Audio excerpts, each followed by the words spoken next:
Germany 2014 বিশ্বকাপে ব্রাজিলের মাটিতে মার্কানা স্টেডিয়ামে আর্জেন্টিনাকে হারিয়ে বিশ্বকাপ জিতেছিল। সেই রাতে গোটা জার্মান উৎসবে মেতেছিল।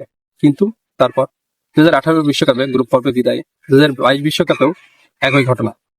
যে জার্মানি কিনা একটা সময় কোয়ার্টার ফাইনালের আগে বাদ পড়তো না, তারা পরপর দুইবার বিশ্বকাপে বাদ পড়ে পুরো জার্মান জাতিকে কলঙ্কের মুখোমুখি করেছে, এবং ফুটবল ফ্যান হিসেবেও সেটা কষ্টের।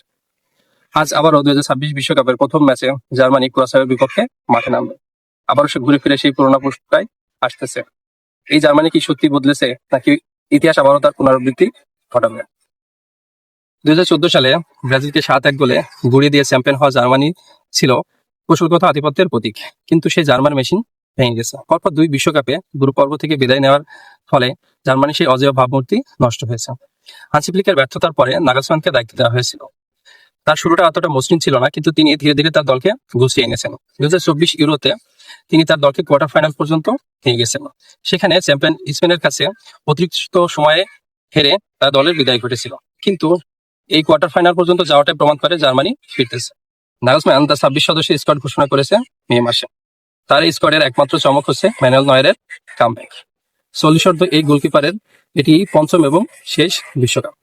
জার্মানির এই স্কোয়াডে তরুণ এবং অভিজ্ঞতার মিশেল আছে। বেশিরভাগ প্লেয়ারই ইউরোপের টপ 5 লিগে খেলা, এবং সবচেয়ে বেশি প্লেয়ার আছে বায়ার্ন মিউনিখের 6 থেকে 7 জন। এবং মূল একাদশের সব থেকে কৌশলী প্লেয়ার হচ্ছেন কিমিক, মুসিয়ালা, ফ্লোরিয়ান ভির্টস, রুডিগার এবং পাভলোভিচ। মূলত তার দলকে 4-2-3-1 ফরমেশনে খেলান, যেখানে কিমিক এবং পাভলোভিচ ডাবল পিভটে রক্ষণাত্মক ভূমিকা সামলান। তাদের সামনেই ভির্টস এবং মুসিয়ালা প্রতিপক্ষের মিডফিল্ডের ঠিক পিছনেই স্বাধীনভাবে ঘুরে ফেলান। নাগলসম্যান তার দলকে অনেক বেশি আক্রমণাত্মক খেলান। তার এই দল বল হারানোর পর খুব দ্রুত হাই প্রেস করে এবং প্রতিপক্ষের অর্ধে তারা অনেক বেশি চাপ প্রয়োগ করে। তার দলের ফুলব্যাকরা আক্রমণে সমানভাবে অংশগ্রহণ করে। নাগলসম্যানের আরেকটা বিশেষ বৈশিষ্ট্য হচ্ছে তিনি ম্যাচ বাই ম্যাচ ফরমেশন বদলান। প্রতিপক্ষ অনুযায়ী তিনি তার দলের কৌশল সাজান। তিনি তার এই বিশ্বকাপ স্কোয়াডের সঙ্গে 4 জন ডেটা অ্যানালিস্ট এনেছেন, এবং এটা দিয়ে বোঝা যায় তিনি কতটা আধুনিক এবং বিজ্ঞানসম্মত একজন কোচ। জার্মানির এই স্কোয়াডের মূল শক্তির জায়গা হচ্ছে ভির্টস এবং মুসিয়ালা দুটি। তরুণ এই দুই তুর্কি তাদের খেলার মাধ্যমে ইতিমধ্যে ইউরোপকে মাতিয়েছেন।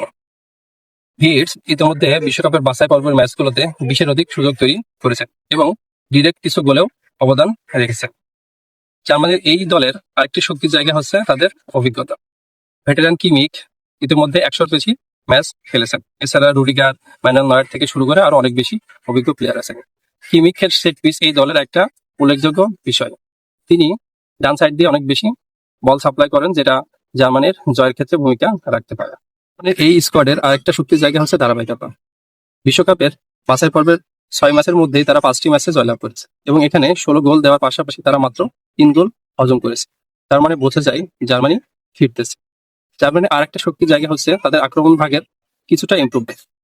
গত 2 বিশ্বকাপে জার্মানির সব থেকে দুর্বল জায়গা ছিল তাদের আক্রমণ ভাগ। বর্তমানে তাদের মেইন স্ট্রাইকার উনদাব বুন্দেসলিগাতে এবার 19+ গোল করেছেন।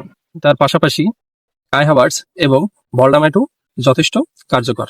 এর কিছু দুর্বল দিকও রয়েছে। যা মুসিয়ালার ফিটনেস জার্মানির অন্যতম দুর্বল একটা দিক। ক্লাব বিশ্বকাপে পা ভাঙার পর থেকে মুসিয়ালা এখনো পুরোপুরি ফিট হতে পারেননি। নাগলসম্যান নিজেই বলেছেন মুসিয়ালা 95% ফিট। বিশ্বকাপের এই মঞ্চে 5% ফিটনেস ইস্যু অনেক বড় ভূমিকা রাখতে পারে। এছাড়া গোলকিপিং পজিশনে 40 ম্যানুয়েল নয়েরকে ফিরিয়ে নিয়ে আসায় প্রমাণ করে জার্মানির এই টিমের গোলকিপিং পজিশনে সমস্যা আছে। এই বয়সেও তাকে মূল ম্যাচে নামিয়ে দিলে জার্মান অনেকটা ঝুঁকির মুখোমুখি হতে পারে। ঘন ঘন ফরমেশন পরিবর্তনও জার্মানির একটা সমস্যার কারণ হতে পারে। এটা যদিও নাগলসম্যানের একটা অনন্য কৌশল, কিন্তু বারবার ফরমেশন বদলের ফলে প্লেয়ারদের ভিতরে সমন্বয় তৈরি হতেও সমস্যা দেখা দেয়। এবারে বিশ্বকাপে গ্রুপ ইতে জার্মানির প্রতিপক্ষ হচ্ছে কুরাসাও, আইভরি কোস্ট এবং ইকুয়েডর। দেখতে সহজ মনে হলেও এই গ্রুপটা আসলে এতটাও সহজ না। ইকুয়েডর এই মুহূর্তে আর্জেন্টিনার পরেই ল্যাটিন আমেরিকা অঞ্চলের সব থেকে এক্সাইটেড টিম। এছাড়া আইভরি কোস্ট যথেষ্ট ফিজিক্যাল একটা টিম। কুরাসাও অপেক্ষাকৃত দুর্বল প্রতিপক্ষ হলেও তারা তাদের প্রথম বিশ্বকাপ খেলবে, তাই তারাও তাদের সর্বোচ্চটা দিতে প্রস্তুত। তবে স্বাভাবিকভাবে সবকিছু এগোলে জার্মানি এই গ্রুপ থেকে চ্যাম্পিয়ন হয়ে পরবর্তী রাউন্ডে যাবে।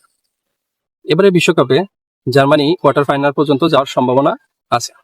যদি তাদের সামনে ফ্রান্স না আসে, তাহলে হয়তো তারা এবার সেমিফাইনাল পর্যন্ত যেতে পারে। 2014 বিশ্বকাপের পর একটা যুগ কেটে গেছে।